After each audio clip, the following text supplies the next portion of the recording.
Good evening everybody, स्वागत है आप सभी का अपने यूट्यूब चैनल मस्ती एकेडमी पर। दोस्तों मैं हूं सोनू सर और आज हम लोग देखने वाले हैं बीमारी में जो है कि हम क्या क्या आपको पढ़ा दिए हैं उसको उस टॉपिक को लिखेंगे और टॉपिक के बाद हम उस डिजीज से यानी कि जितने भी जैसे प्रोटोजोआ द्वारा होने वाला रोग, कवक द्वारा होने वाला रोग, बैक्टीरिया द्वारा होने वाला रोग, वायरल डिजीज द्वारा होने वाला रोग, फिर जो है कि डिफिशियंसी डिजीज, जेनेटिक डिजीज, इन सभी द्वारा जो होने वाला रोग है उन सभी रोग के बारे में चर्चा करेंगे थोड़ा सा। और उसके बाद हम फिर देखेंगे सेलाइन किसको कहा जाता है, सेलाइन का मतलब क्या होता है, टॉक्सिक इफेक्ट क्या होता है, इसके बारे में देखेंगे। फिर कल का क्लास हम देखेंगे क्लासिफिकेशन ऑफ एनिमल किंगडम। तो चलिए देखिए, सबसे पहले आप ऊपर में हेडिंग दीजिए बीमारी। आप तो बीमारी पढ़ रहे हैं तो बीमारी में हम आपको क्या क्या पढ़ा दिए इसको हम देखते हैं। देखिए हम आपको बीमारी में सबसे पहले आपको हम क्या पढ़ाए थे कि डिजीज को हम बताए थे आपको कि तीन टाइप से। एक बताए थे कि जेनेटिक डिजीज जिसको कहते हैं वंशानुगत बीमारी, यानी कि वंश दर वर्ष पीढ़ी दर पीढ़ी चलते रहता है। तो एक था वंशानुगत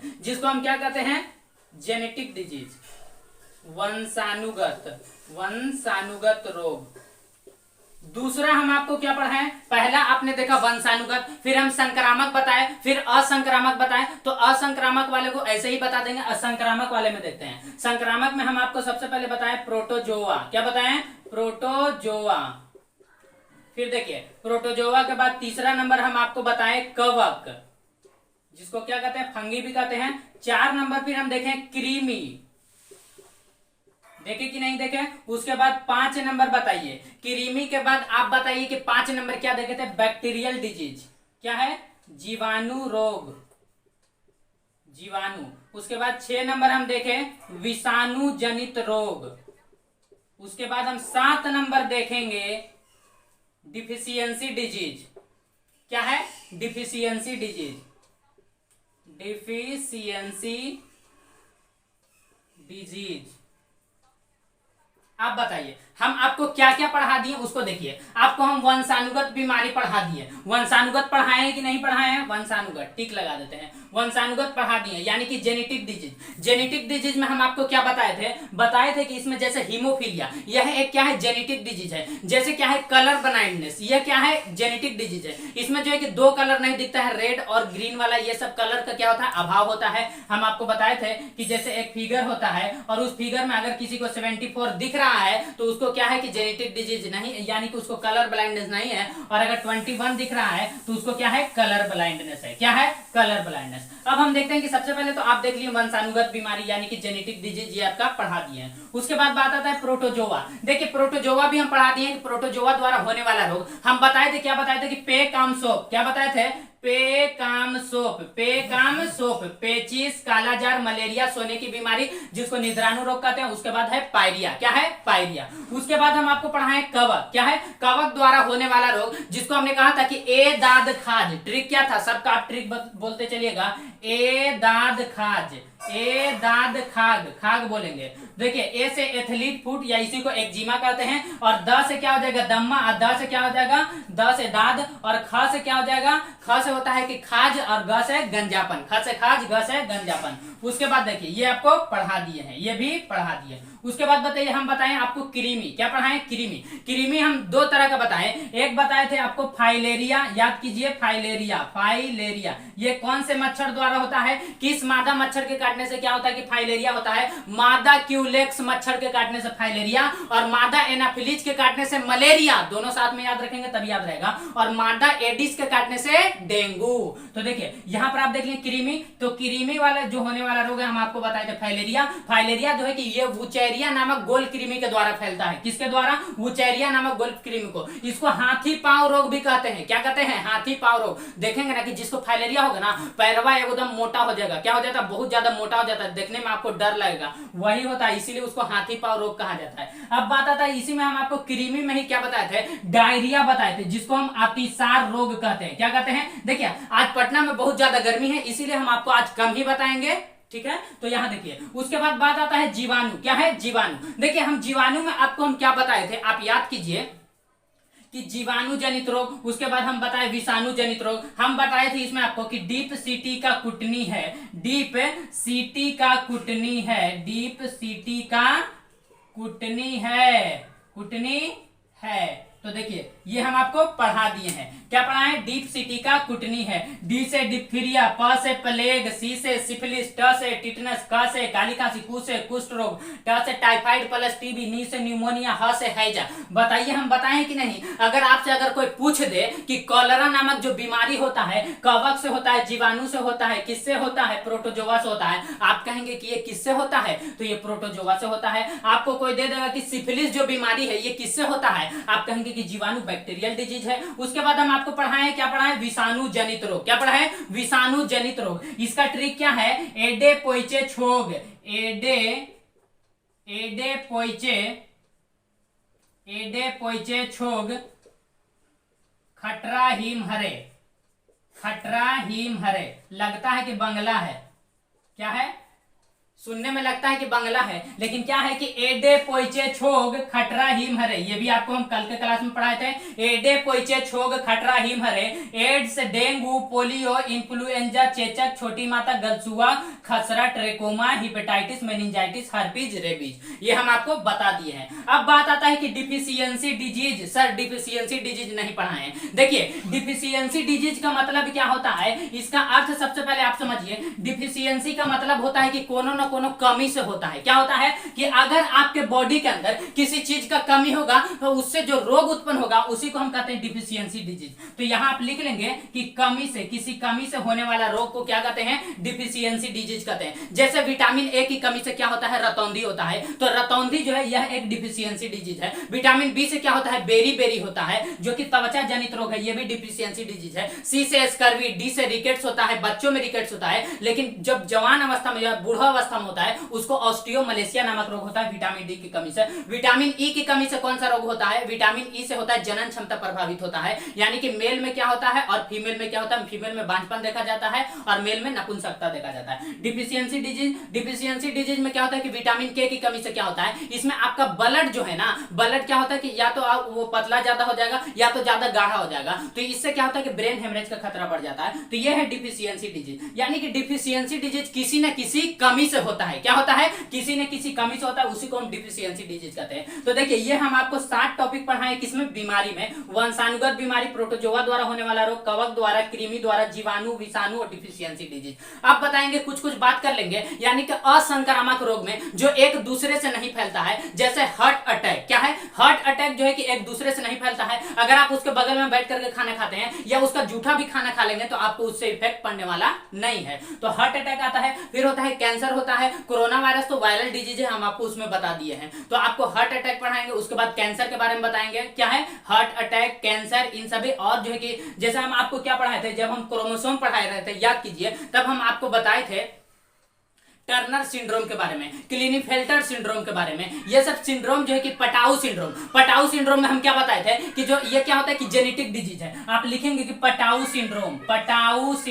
तो देखिए कि पटाऊ सिंड्रोम एक जेनेटिक डिजीज है। ये क्या होता है कि ऊपर वाला जो ठोर होता है ना, ये कटा हुआ रहता है, बीच से कटा हुआ रहता है। देखे होंगे, मेरे गांव में भी हम भी देखे हैं। क्या होता है कि किसी व्यक्ति की क्या होता है कि अगर उसके पिता का ऊपर ठोर जो है कि बीच से कटा हुआ है तो उससे जो संतान उत्पन्न होगा उसका ठोर भी कटा हुआ मिलेगा। ऐसा नहीं, हालांकि किसी में नहीं भी हो सकता है, लेकिन यह एक जेनेटिक डिजीज इसको माना जाता है। तो आई होप आप इसके बारे में समझे होंगे। अब हम कुछ देख लेते हैं, दवाइयों के बारे में चर्चा करते हैं, यानी कि देखेंगे कि दवा के बारे में, टाइप्स ऑफ दवा देखेंगे। जैसे बुखार में कौन सा होता है, सिर दर्द है तो कौन सा इस्तेमाल करेंगे, जैसे हमको बीपी हो गया तो किस दवा का इस्तेमाल करेंगे, शुगर है तो किसका इस्तेमाल करेंगे, इन सभी के बारे में। ताकत चाहिए तो क्या चाहिए, और बुखार है, ये सभी के बारे में देखते हैं। उसके बाद देखेंगे कि सेलाइन क्या होता है, टॉक्सिक इफेक्ट क्या होता है, इसके बारे में देखेंगे। चलिए इसको मिटा दूं, चलिए इसको मिटा देते हैं।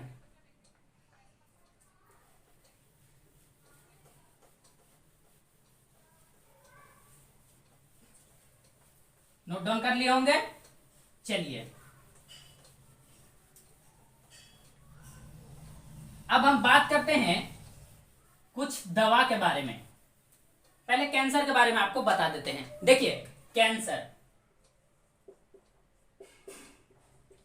हालांकि हम बता चुके हैं। देखिए कैंसर जो होता है ये क्या होता है इसके बारे में समझिए। फिर हम क्या बोले आपको, जैसे हार्ट अटैक। देखिए हार्ट अटैक हम आपको पढ़ा चुके हैं, जब ब्रेन पढ़ा रहे थे तब हम आपको बताए थे हार्ट अटैक के बारे में। तो देखिए कैंसर क्या होता है कि अगर आपके बॉडी के अंदर क्या होता है, अगर आपके बॉडी के अंदर सेल डिवीजन की क्रिया बहुत तेज होने लगती है, उसी को कैंसर कहते हैं। उसी को कैंसर आप कैसे समझेंगे, जैसे देखिए कि यदि आप कहीं जा रहे हैं, आपको यदि चोट लग गया या किसी ने आपको मारा, जैसे टीचर जो होता है कि बहुत से टीचर बचपन में हम लोग को भी बहुत पीटे हैं, तो क्या होता है कि जब पीटता है तो जहां पर पीटा, जैसे मान लीजिए कि यहां पर पीटा देख रहे हैं, तो यहां पर क्या होता है कि अगर हुमच के मार देता है तो ये क्या होता है कि उतना एरिया में हमारा जो सेल होता है, यहां पर का जो सेल होता है वो सेल मर जाता है। और जब सेल मरता है तो आप देखते होंगे कि एक दिन के बाद ना यहां पर काला हो जाता है। क्या होता है, काला हो जाता है। तो डॉक्टर के पास जाएंगे तो कहेंगे ना कि गर्म पानी से सेकिए। किससे, गर्म पानी। गर्म पानी से क्या होता है कि जब उसको गर्म करेंगे तो उसके आसपास की जो जिंदा जो कोशिकाएं हैं, वो कोशिकाएं को पता चलता है कि लगता है कि कुछ हुआ है, तो वो कोशिकाएं क्या करती है कि अगल बगल झांक करके देखती है, तो उसको पता चलता है कि यहां पर की कोशिकाएं मर चुकी है। तो वो क्या करता है कि अपने पास से थोड़ा थोड़ा जो लाइसोसोम होता है धीरे धीरे छिड़क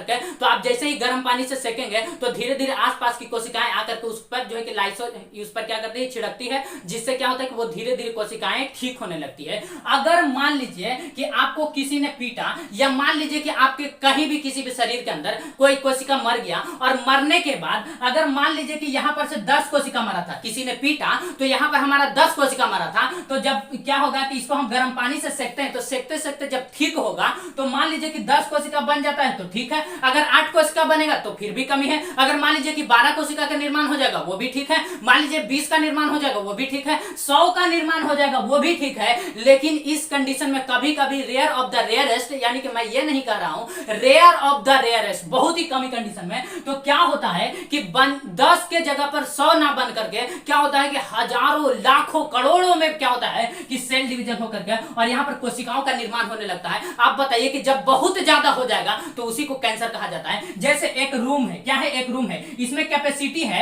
जैसे पटना में जो स्टूडेंट होता है एक रूम में 2 बेड लगता है और 2 स्टूडेंट रहता है। कितना स्टूडेंट रहता है, 2 स्टूडेंट। मान लीजिए कि वहां पर जो है कि एक ही रूम में 50-60 गो स्टूडेंट ला करके भर देंगे, कैसा लगेगा, वही समझिए कि एक कैंसर का रूप ले लेता है। यानी कि अगर बहुत ज्यादा सेल डिवीजन हो जाता है तो उसी को हम कैंसर कहते हैं। लेकिन हम बताए थे कि ब्रेन हमारा एक ऐसा है जिसमें ब्रेन कैंसर कभी नहीं होता, ब्रेन ट्यूमर होता है। हम पढ़ाए थे कि ब्रेन में जो न्यूरॉन सेल होता है वो 90% न्यूरॉन सेल का बना होता है। कितना, 90%। और 90% न्यूरॉन सेल का बना होता है। इसमें जो होता है कि सेल डिवीजन नहीं होता है क्योंकि इसमें सेंट्रोसोम नहीं पाया जाता है। लेकिन उसी ब्रेन के अंदर 10% क्या होता है कि गिलियल सेल पाया जाता है। क्या पाया जाता है, 10% गिलियल सेल, और इसी गिलियल सेल के अंदर सेंट्रोसोम पाया जाता है। और आप बताइए कि आपके बॉडी के अंदर कहीं भी अगर सेंट्रोसोम होगा वहां सेल डिवीजन का होना फिक्स है। और इसी में क्या होता है, सेल डिवीजन होता है। तो इसको डॉक्टर क्या कहते हैं कि आपको ट्यूमर हो गया है। क्या हो गया है, ट्यूमर। अगर ट्यूमर हो जाता है तो ये जो है कि 3 से 4 महीना में आपका मरना फिक्स है। क्या है, 3 से 4 महीना में आपका मरना फिक्स हो जाता है, ट्यूमर हो जाता है।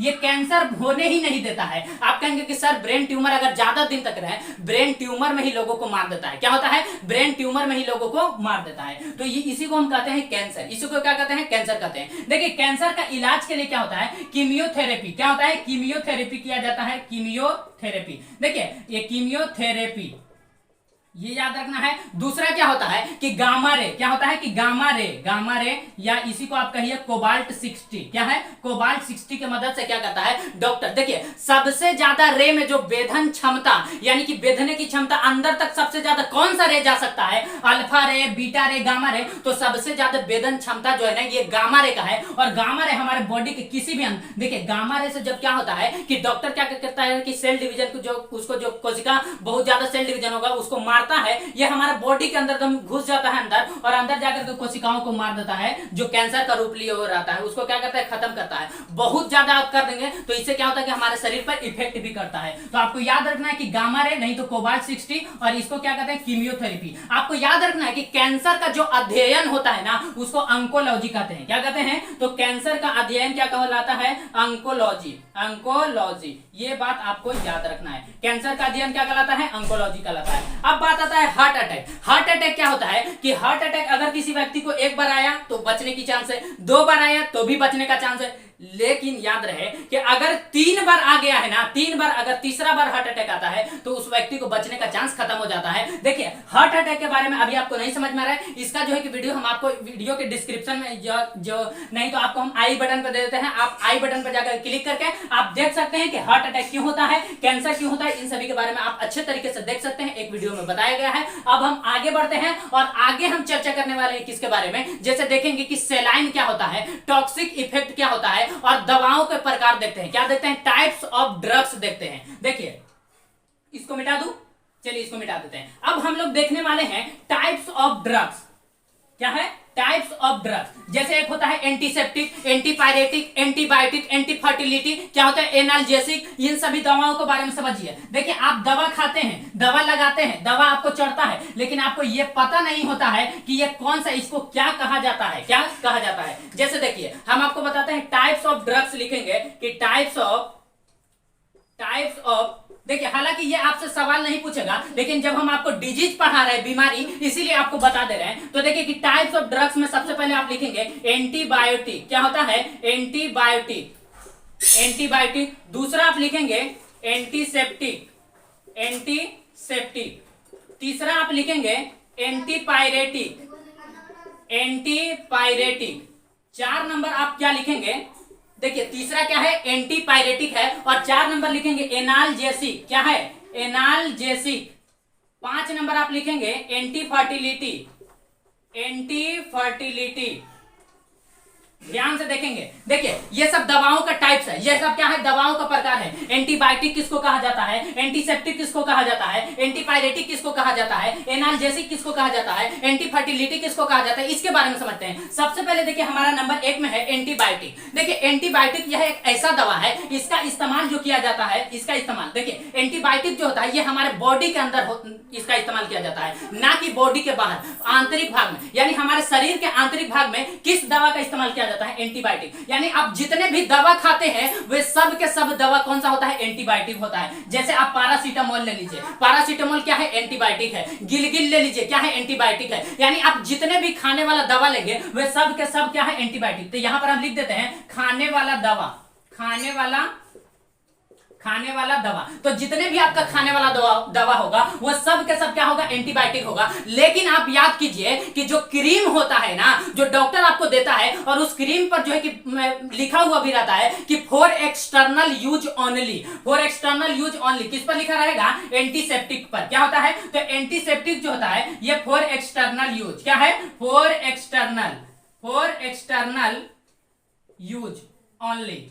ये क्या होता है कि केवल और केवल बाहरी। जैसे आप अगर एक्सीडेंट किए हैं, हालांकि मैं ये नहीं कर रहा हूं कि आप एक्सीडेंट कर जाइए, अगर किसी व्यक्ति ने एक्सीडेंट किया है तो उसको क्या होता है कि डॉक्टर उसको सबसे पहले क्या देता है? एंटीबायोटिक देता है कि आप खा लीजिए एंटीबायोटिक, जो है कि आपके शरीर पर असर नहीं करेगा। और यानी क्या असर नहीं करेगा? जैसे आपको मान लीजिए कि यहां पर एक्सीडेंट हुआ, यहां पर कट गया, क्या हुआ? आपका गाल जो है कि यहां पर कट गया है ढेर सारा। कटने के बाद क्या होता है कि आपके जो ये कवक, ये सब जो होता है, कवक, बैक्टीरिया, जीवाणु, ये सब होता है, ये सब क्या करता है कि उस कटे हुए हिस्से से आपके बॉडी के अंदर चला जाता है। आप बताइए कि आप अगर केतनो क्रीम लगाएंगे तो ये तो आपका एंटीसेप्टिक है ना, तो एंटीसेप्टिक ये तो ऊपर वाला काम करेगा, यानी कि अब जो है ना कि अब जो ऊपर से जो कवक की सब आने वाला है उसको जाने नहीं देगा। लेकिन जो आपके बॉडी के अंदर जो जा चुका है उसको कौन मारेगा? तो उसके लिए डॉक्टर आपको एंटीबायोटिक देता है। क्या देता है? और ऊपर से लगाने के लिए एंटीसेप्टिक देता है। तो आपको याद रखना है कि एंटीबायोटिक को खाया जाता है जबकि एंटीसेप्टिक को लगाया जाता है, एंटीसेप्टिक को लगाया जाता है। अब बात आता है एंटीपायरेटिक। क्या है? एंटीपायरेटिक। बात आता है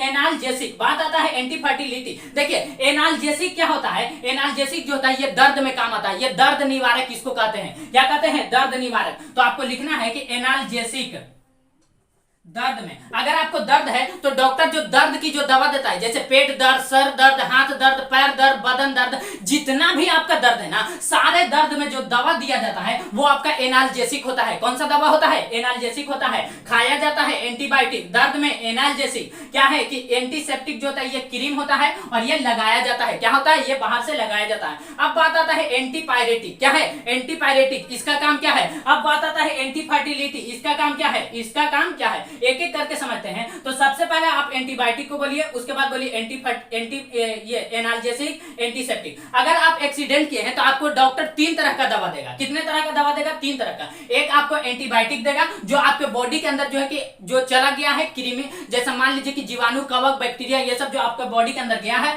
उसको मारेगा कौन? एंटीबायोटिक। लेकिन आपके बॉडी के ऊपर जो क्षति पहुंचा है, ऊपर से जो दिख रहा है, उसको ठीक करने के लिए डॉक्टर देता है एंटीसेप्टिक। लेकिन आप बताइए कि आपको चोट लगा तो दर्द भी तो करेगा ना, तो इसीलिए डॉक्टर दे देता है आपको एनाल्जेसिक। क्या देता है? एनाल्जेसिक। और एनाल्जेसिक क्या करता है? ये दर्द निवारक होता है, ये आपको दर्द नहीं होने देगा। ये क्या करेगा? आपके दर्द को ठीक कर देता है। और एक बात आपको याद रखना है कि ये सब दवाओं का सेवन अगर आप लगातार, जैसे बहुत से लोग होते हैं जो बूढ़े हो जाते हैं या बूढ़ी अवस्था में चली जाती है, तो उनको क्या होता है कि वो कंटिन्यू दवा खाने लगती है डेली। जैसे किसी को गैस का है तो एसी लॉक 150, एसी लॉक क्या है? AC lock. तो एसी लॉक ये 150 किसका है? गैस का है। ये क्या है? गैस का है। तो ये जैसे आप ले सकते हैं सोमपराज। क्या है? सोमपराज। सोमपराज 50, सोमपराज 40, सोमपराज 40, ये भी क्या है? ये भी एक गैस की दवा है, बहुत ही अच्छा दवा है, आप ले सकते हैं डॉक्टर से कंसल्ट कर करके। तो देखिए एसी लॉक 150 ये बहुत से लोग जानते हैं, लेकिन सोमपराज 40 आपको नहीं पता होगा, तो आप लिख लेंगे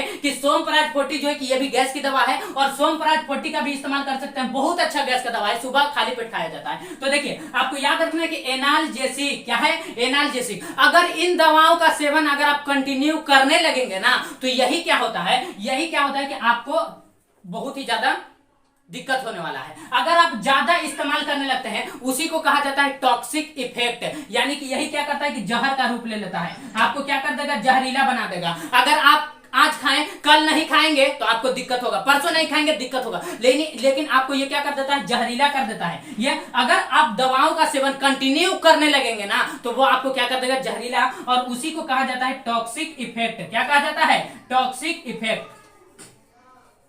क्या कहा जाता है? Toxic effect. अब बात करते हैं एंटीपायरेटिक। क्या है? एंटीपायरेटिक क्या हो? एंटीपायरेटिक जो होता है इसमें आपको कौन सी दवा दी जाती है, ये आप देखिए ध्यान से। एंटीपायरेटिक में अगर आपको बुखार लगा है, क्या है? बुखार की जो दवा दी जाती है वो एंटीपायरेटिक होती है। किसकी दवा? बुखार की दवा एंटीपायरेटिक। तो आप रिपीट कीजिए कि एंटीबायोटिक जो होता है, जैसे आपके बॉडी के अंदर यदि कोई कवक है, यदि कवक जो होता है ये बॉडी के बाहर होता है, यानी बैक्टीरियल डिजीज है, आपको वायरल डिजीज है, इसमें आपको क्या दिया जाएगा? एंटीबायोटिक दिया जाता है। लेकिन एंटीसेप्टिक जो फॉर एक्सटर्नल यूज ओनली होता है, केवल जो है आपके बाहरी त्वचा पर इस्तेमाल करने के लिए। लेकिन एंटीपायरेटिक जो होता है, यदि आपको बुखार लगा है तो बुखार की जो दवा दी जाती है, जैसे पैरासीटामोल। पैरासीटामोल क्या है? यह एक बुखार की दवा है। जैसे डोलो 650 ये भी क्या है? बुखार की दवा है। और आपको क्या दिया जाता है? ये क्या है? एंटीबायोटिक है। क्या है? ये क्या है? आपको एंटीपायरेटिक है। क्या है? एंटीपायरेटिक। अब बात आता है एनाल्जेसिक। एनाल्जेसिक में यह दर्द निवारक होता है। अगर आपको दर्द है तो आपको क्या देगा? जो दर्द की दवा दी जाती है एनाल्जेसिक। और इसी एनाल्जेसिक का अगर लगातार आप कंटिन्यू अगर इस्तेमाल करेंगे तो उससे क्या होता है कि यह एक जहर का रूप ले लेता है, और उसी को कहा जाता है टॉक्सिक इफेक्ट। क्या कहा जाता है? तो आप टॉक्सिक इफेक्ट याद रखेंगे। बात आता है एंटीफर्टिलिटी। क्या है? एंटीफर्टिलिटी। देखिए एंटीफर्टिलिटी किसको कहा जाता है, इसमें क्या होता है आपको ध्यान से देखना है।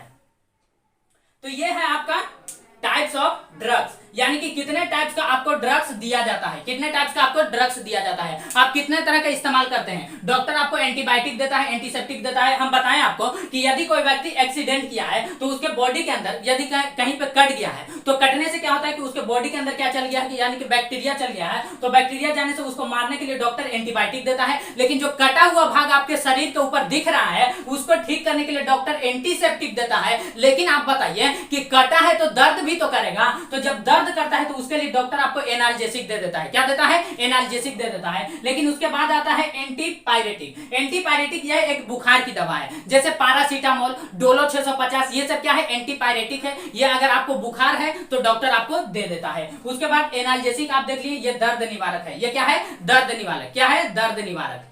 अब हम आगे बढ़े, चलिए इसको आप लोग जो है कि नोट डाउन कर लीजिए, नहीं तो वीडियो को पॉज करके स्क्रीनशॉट ले लीजिए। आगे बढ़ते हैं और आगे हम देखने वाले हैं कि सेलाइन किसको कहा जाता है, डीएनएस किसको कहा जाता है, एनएस किसको कहा जाता है, डेक्सट्रोज किसको कहा जाता है, इसके बारे में देखेंगे। और जो कि हेमेक्सिल किसको कहा जाता है, इसके बारे में देखेंगे। चलिए मिटा दूं, चलिए मिटा देते हैं।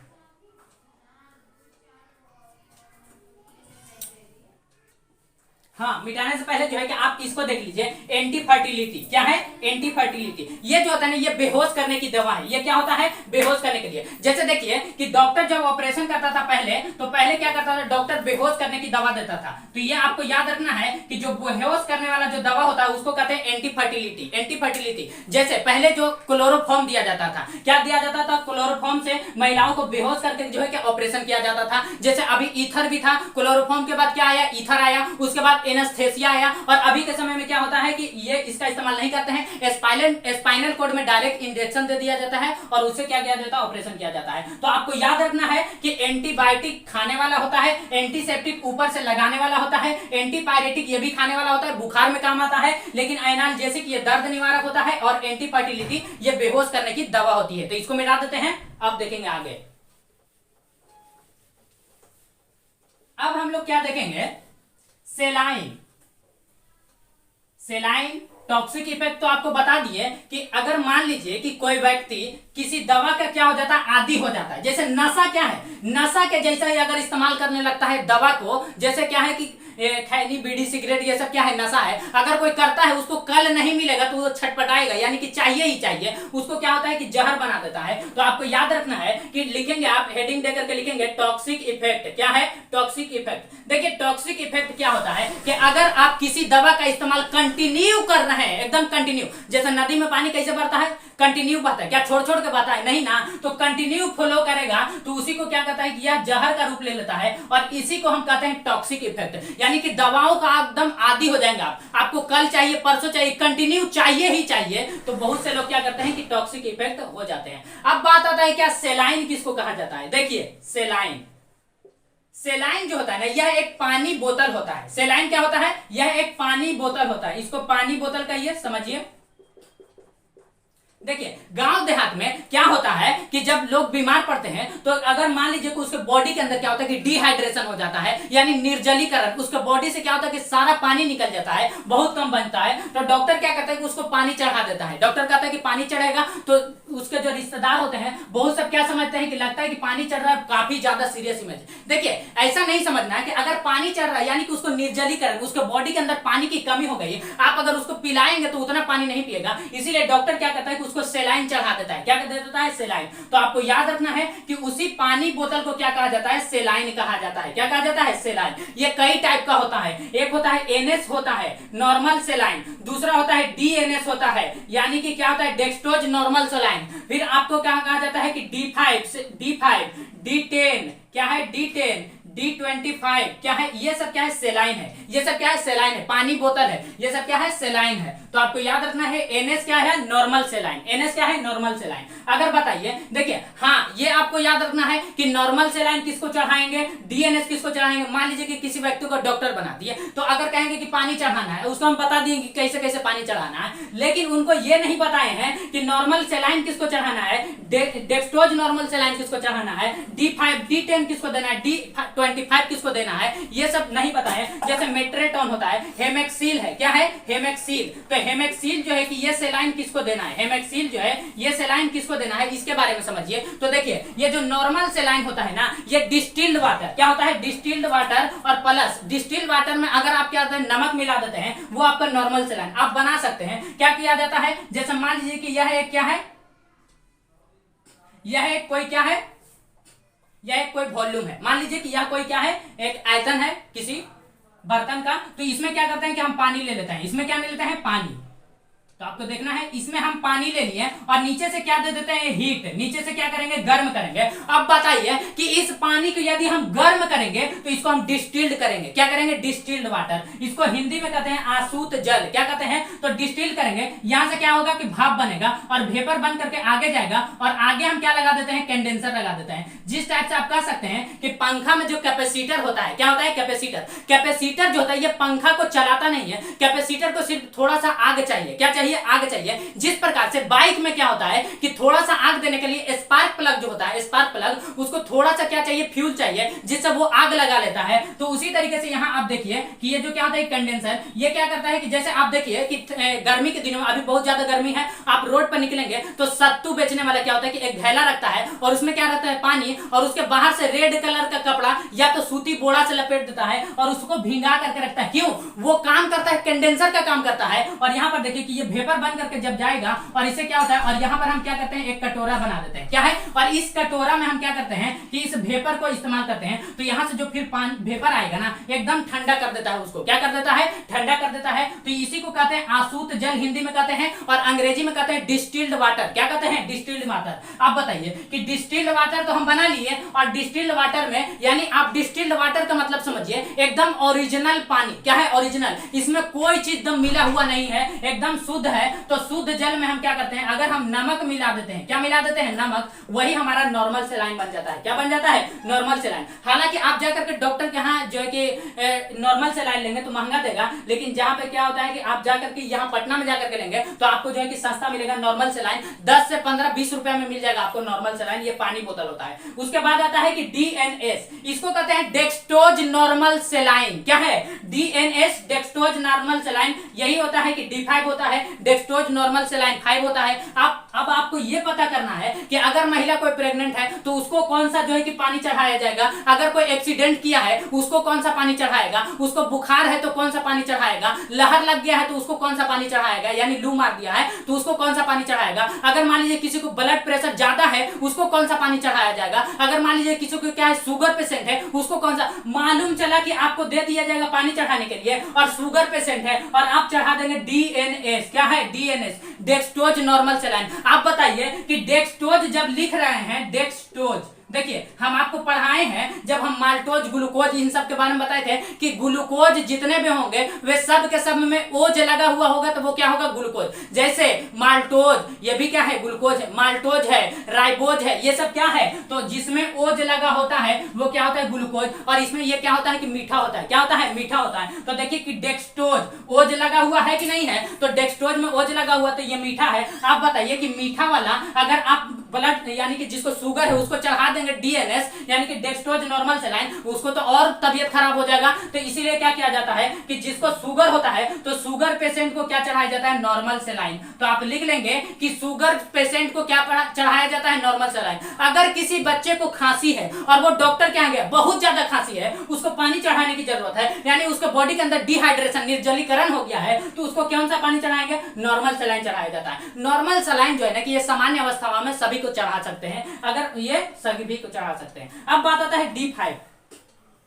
क्या है, D5। अगर मान लीजिए कि किसी को क्या है कि बहुत कमजोरी हो गया है, बहुत ज्यादा कमजोर हो गया है, तो उसको क्या देंगे, डीएनएस D5 दे देंगे। क्या दे देंगे, D5 दे देंगे। अगर D10 दे देंगे और तगड़ा हो जाएगा। अगर D25 दे देंगे और खतरनाक। अगर ये D25 अगर हम किसको दे दें, अगर शुगर पेशेंट को दे दें तो वो व्यक्ति मर जाएगा। क्या करेगा, मर जाएगा, क्योंकि ये बहुत ज्यादा क्या होता है, मीठा हो जाता है। अब बात आता है कौन सा, हेमेक्सील। अगर कोई व्यक्ति क्या किया है, एक्सीडेंट किया है। क्या किया है, एक्सीडेंट। बात आता है कि अगर वो व्यक्ति एक्सीडेंट किया है उसको कौन सा चढ़ाया जाएगा, तो बहुत जल्दी, अगर जल्दी एनर्जी चाहिए, बहुत एकदम तत्काल में चाहिए, जैसे क्या होता है कि तत्काल टिकट निकलता है ना, उसी तरीके से अगर तत्काल में चाहिए तो हेमेक्सिल चढ़ा दिया जाता है। तो यहां आप लिखेंगे कि तत्काल ऊर्जा, तत्काल ऊर्जा, यहां टिकट ना लिखेंगे क्योंकि यहां क्या लिखेंगे, तत्काल ऊर्जा। तो हेमेक्सिल जो सेलाइन चढ़ाया जाता है, ये क्या होता है, पानी बोतल होता है। तो अगर किसी को तत्काल ऊर्जा चाहिए तो हेमेक्सिल चढ़ा देंगे। अगर किसी को क्या है, शुगर है, नॉर्मल सेलाइन, शुगर है, नॉर्मल सेलाइन, ऐसे भी किसी व्यक्ति को नॉर्मल सेलाइन। हालांकि आप डीएनएस चढ़ा सकते हैं। क्या है, डीएनएस चढ़ा सकते हैं।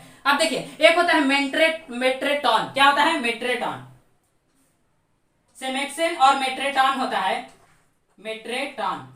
देखिए ये किसको चढ़ाया जाता है, देखिए जब महिला क्या होती है कि प्रेग्नेंट है, यानी कि डिलीवरी के बाद, डिलीवरी के बाद आपको याद रखना है कि आपसे सवाल पूछेगा कि डिलीवरी के बाद जो पानी, देखिए हालांकि ये एग्जाम में आपसे पूछेगा नहीं, लेकिन जब हम बीमारी पढ़ाए हैं, डिजीज पढ़ाए हैं, इसीलिए हम बता दे रहे हैं आपको नॉर्मल सेलाइन के बारे में भी। तो देखिए कि मेट्रेटॉन जो होता है, ये क्या होता है कि अगर महिला क्या होता है कि जब क्या होता है उसको ऑपरेशन करके क्या होता है कि ऑपरेशन किया जाता है, तो ऑपरेशन करने के बाद क्या है, ऑपरेशन करने के बाद जो पानी चढ़ाया जाता है वो ब्रोमेट्रेटन या सेमेक्सेन आप कह सकते हैं कि इन पानी का इस्तेमाल किया जाता है। इसके बाद अब हम देखते हैं कि कुछ दवाओं का नाम देख लेते हैं। जैसे बुखार में कौन सा दवा का इस्तेमाल किया जाता है, पैरासीटामोल। सर दर्द है, पैरासीटामोल का इस्तेमाल कीजिए। अगर आपको क्या है शुगर है, आप गिलगिल का इस्तेमाल कीजिए। अगर आपको क्या है शुगर है, अगर क्या है गैस है, तो आप सोमपराग 40 ले लीजिए। क्या ले लीजिए, सोमपराग 40 ले लीजिए। नहीं तो एसी लॉक ले लीजिए, नहीं तो क्या ले लीजिए, ओम प्रोजल ले लीजिए। बहुत सारी दवाओं का नाम हम बता सकते हैं आपको। अब ये था आपका बीमारी, ये आपका समाप्त हो चुका है। अब हम आपको कल के क्लास में हम किसके बारे में बताएंगे,